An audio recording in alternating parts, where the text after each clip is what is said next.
But, especially in the winter, I will go into the grocery store with this. I have a scarf slide right there. So I'm picking up a few small groceries.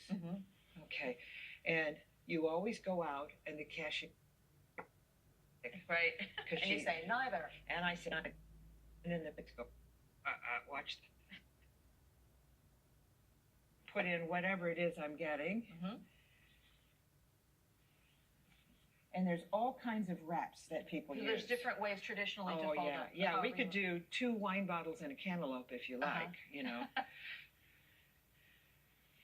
you go. That's all that happens. And I walk out. Yeah. So it's for small things. Traditionally, children in Japan will take bento boxes, their lunch boxes to school in one of these.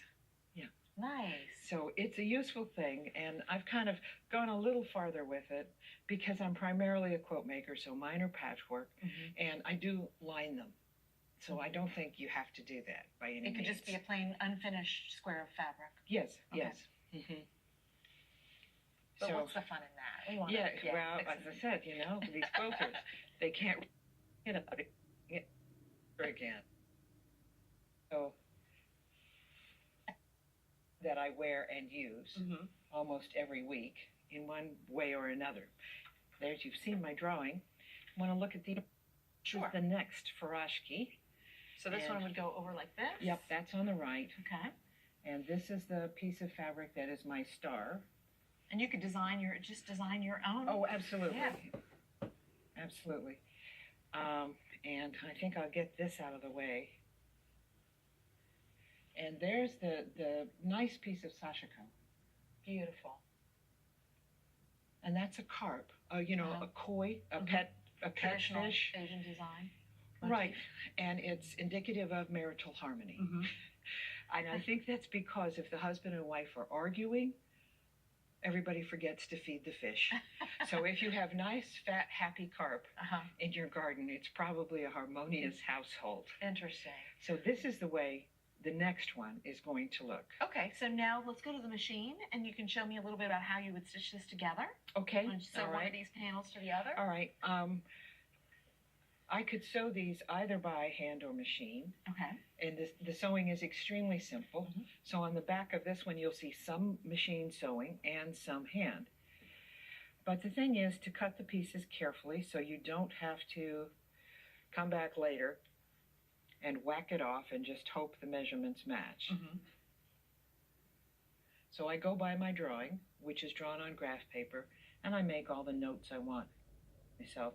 And about every, 4 to 6 inches, I'm going to put a straight pin in there to line up the fabric. One thing about shot cotton is it's very soft. So it doesn't have any kind of a slick finish on it. And does that mean it's... Yeah, it just wants to move. And if you'll go ahead, and if you're doing a project with shot cotton, if you'll wash it ahead of time, that'll knock the finish off. And then the pieces lay real together. So I don't want, like the sewing machine, the pressure on the sewing machine foot to push this out of alignment in any way. And that's why it seems silly. Oh, people say just, push the fabric, it'll be fine. And I'm like, yeah, but if you pin it, it's correct the first word. I probably said a bit. Now this was mark the Hera is, and I just move the ruler along. Hera comes into use again. This is a Farashki that is almost done. Almost done. And so I've started doing the sashiko stitching there. The first sashiko stitching I did was around the edge to hold everything together. The hand woven vertical. There's a or ornamental and beautiful, but it also is holding it together. Exactly. Okay. You layers of operate as one for the rest of their lives. Mm-hmm. Okay, so if I wanted to do sashiko now, I think I'd start on this one. Okay. And this is an inch wide. So I would position the ruler so that it's at the ½ inch mark so that I could crease it. Okay. And this in time, just with, time and humidity, is going to come back together. The fibers that have moved will come back together, and you'll be able to see that. Okay. Okay. Now, the thread I'm using is a number 8 pearl cotton, and this is a sashimi. Okay. And it's related to an embroidery needle, but it has a wider eye. To get the pearl cotton thread. Exactly. And there is a traditional Japanese thread for sashiko, but it's a little harder to source. So number 8 pearl is your default thread for sashiko. Sashiko is not done under tension, so I don't need a hoop or anything like that.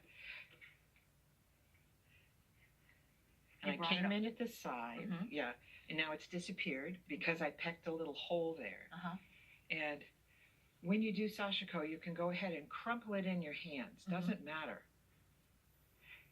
Needle is held sideways, and you gather stitches on the needle, and it can just crunch. There's one gap is as small as stitch.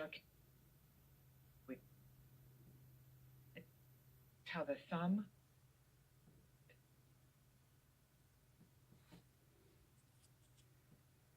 Absolutely.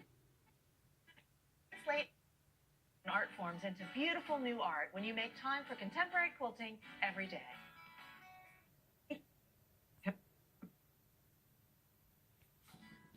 Visit our website, quiltingart